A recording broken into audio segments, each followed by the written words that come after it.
What's up, small business heroes? Welcome back to Small Business PR, where we make PR and marketing super simple and accessible for the everyday small business hero. Now, on this podcast, we talk a lot about actionable strategies. I always like to show and not just tell, but today we're going to do something different. If you listened to last week, I recapped a very vulnerable and reflective episode about the 10 things that I learned from reflecting on my last year. I just celebrated my birthday. It was a very big, beautiful, epic year full of ups and downs. I got married. I rekindled my relationship with my mom. My mom got to meet my in-laws for the first time, but there's also a lot of sorrow and pain as well when you do this deep work, whether it's healing your inner child, whether it's reconciling things with family members, whether it's merging of families. And also with the market downturn and what's happening in online business, it was definitely a year full of surprises. And if you're listening to this, you can probably relate.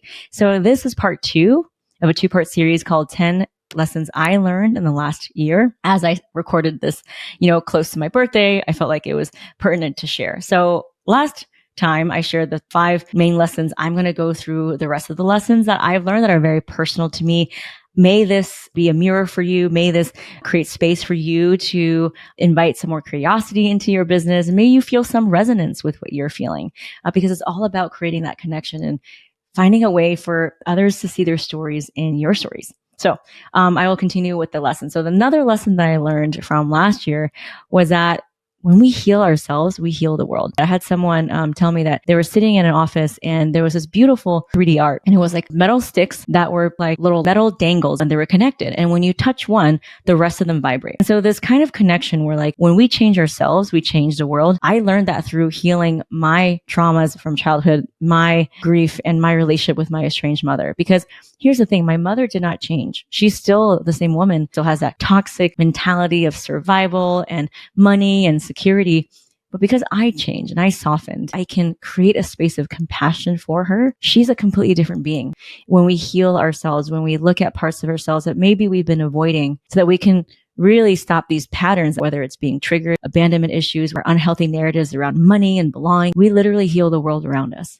And so I saw this firsthand with my relationship with my mother. And it's absolutely 100% true.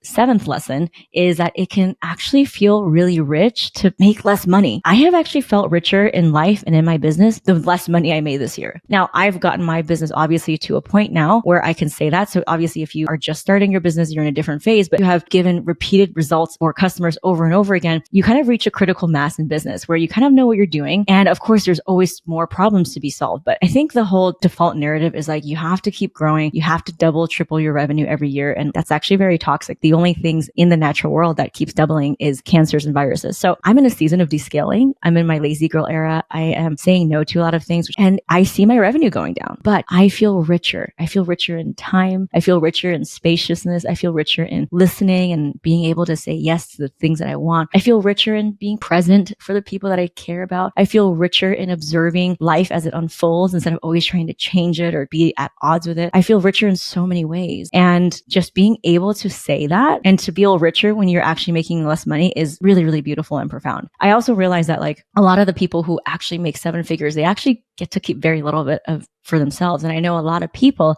in my mastermind who have gotten to 7 figures and they're actively trying to descale their business because they realize they don't want a big team. They don't want all the complexities that come with that, all the demands on their time. The bigger you get, you kind of start feeding this machine and you become just on this wheel that's constantly spinning, and you kind of lose sight of like, is this really even what I want? So even though your revenue might be down, think about other ways you might have invited more richness into your life. For me, I've actually gotten more profitable, even though I have less top line revenue, because I don't have 7, 8 people on my payroll. I am back to making some of the main decisions for my business that actually have caused a lot of people to resonate with our marketing way more. I hired a CMO who was very expensive. She was great, highly recommended, right? But she wasn't able to tell my story the way that I could tell my story. And so our audience size did not really grow. And the moment I took back that, our audience started to grow. So again, less revenue, but feeling more rich. And so how does that factor into the way that you think about things? And maybe can feel rich and invite yourself to be curious around, what does richness feel like for you that's not associated with your top line revenue? Because there are so many things.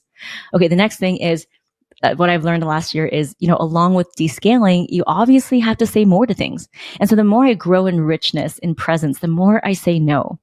And I know this is something that a lot of entrepreneurs say. They say, okay, well, the more that you grow, the more that you say no, the more you're strict about your time.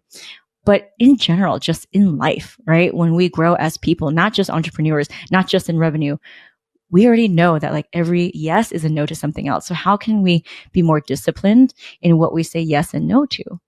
And so I get now, people wanting me to contribute for them on their blog or invite me to speak for things. And although I'm really flattered and I love doing that, I'm in a season where I just don't have the bandwidth for that because I don't have as many people on my team. I opted for a more simplistic structure and I feel really, abundant in that. It feels really nice to have a smaller team. And so it just means that I just have less time and bandwidth to say yes to all the things that I normally would say yes to. And I don't really feel FOMO about it if people are not inviting me to speak that maybe had me on a couple of years ago, because I really do believe that the right message will get to the right people, right? You don't constantly have to be out there in front of every single person. And it's really about doing less, but better. And so we're trying to do that now with our program. In this year of descaling, I might have had less team members, but I have had more contact with our customers, with our members, and getting on calls with them and getting their feedback and knowing what they're feeling and how I can create the best program for them. And that is really rich to me. A lot of coaches might say, you need to put your time behind a paywall. And maybe that worked, a few years ago when there was a gold rush of COVID and everybody was joining online communities. And now people want to know, are you really there for me? Am I going to be another person in hundreds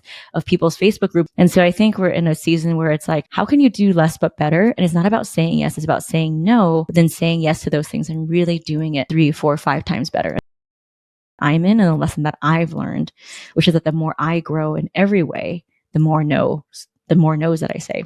Another thing that people can relate to a lot is software. I get asked this question all the time.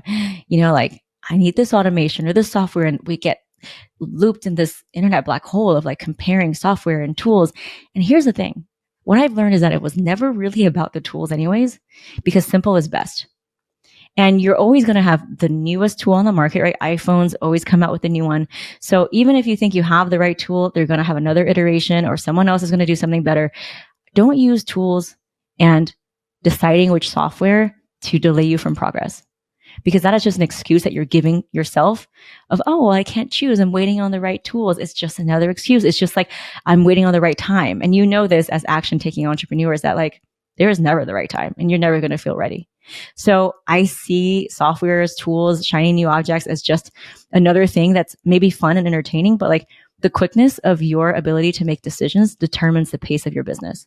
So the quicker you're able to just get a software and try it out, and maybe it doesn't work, but at least you learn something about it for the next time, the better it is. And what's not good is you using that as an excuse to delay 1 week, 1 month, 1 quarter because you haven't had the right tools. Do you know what I mean?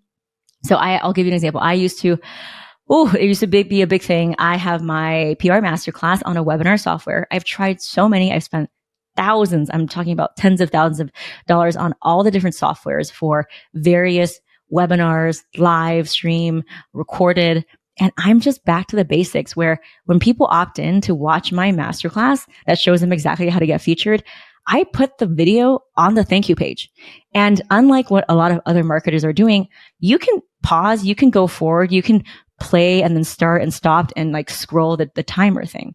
So I really believe that giving people option and just like reducing the friction there is between like what you have to offer and what they're getting is so much better than having all these fancy tools. So give the people what they want. And so now my funnel, if you will, is working better than ever. And I'm not using any complex software for webinar. It's just a YouTube link that's unlisted or a Vimeo that's a recorded video, and sure, I might not have as many analytics, but my conversion rates are much higher because people are getting the information they want right away, which is to watch the PR training. And by the way, you can always watch the PR training on demand for free at gloriachowpr.com/masterclass. It's my CPR method that have helped thousands of entrepreneurs get featured in top places like Oprah and Vogue and Allure and New York Times without knowing anybody in PR and having any PR connections.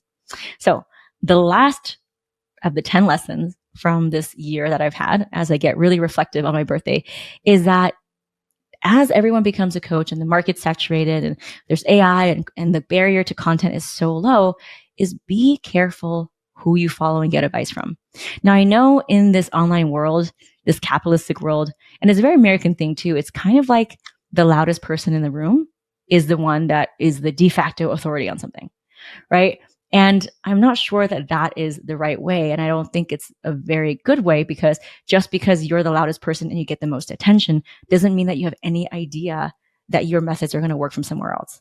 And the reason why I say that now is because we are entering into an era where there are infinite options to make money online, right? Before it was like, oh, this is, you're making a program, or you're like making a course. Like, how are people going to buy that? Now people are just so used to buying things online. So, it's really not about creativity, because you can just make anything and it will fly. It's really about what's aligned for you. And I think a lot of times we end up listening to the 4 or 5 loudest guys in the room, right? Who honestly have not updated their training or their skill set in the last 4 years, when the market has severely changed. And they're just spitting out the same templates and things for you so that you can be another customer, without really taking into account what is happening, that people are a little bit different now. That maybe our audience, especially my audience of women entrepreneurs, is really not about getting to 6 figures or 7 figures. It's about feeling comfortable to even take up space in the first place. And so how can I create a community around that so that they can do the work? So again, be careful who you follow. My neighbor's dog is barking because we're dog sitting, but be careful who you follow. And just because someone has 6, 7, 8 figures in their profile doesn't mean that that is the person you should follow.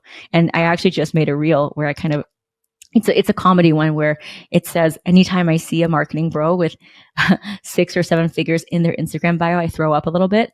And so, there's nothing wrong with saying that you're 6, 7 figures, right? Like, I've taken my business to 7 figures, but it's not what I lead with, because I think intrinsically all that is fluff, because you can make 7 figures and have like a 1% margin, or you can make 7 figures and like have 0 profitability. So a lot of people I know, now that I've been in the online space, like I said, who are making 7 figures, get to keep very little of it for themselves, and they're actually making less revenue but more profitable. So be careful who you follow.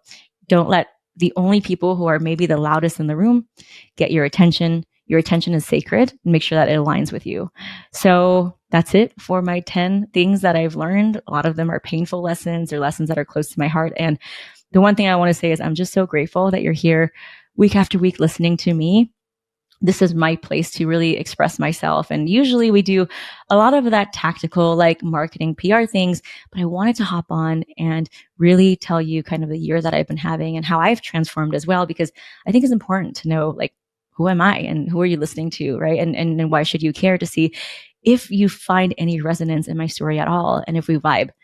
Because your vibe attracts a tribe. So thank you so much. If you know any small business owners who can benefit from this podcast, please tell them to listen. And as usual, your rating and review really helps me get this podcast out to the hands of more small businesses like you. Thank you so much for being here, and I cannot wait to see you next week.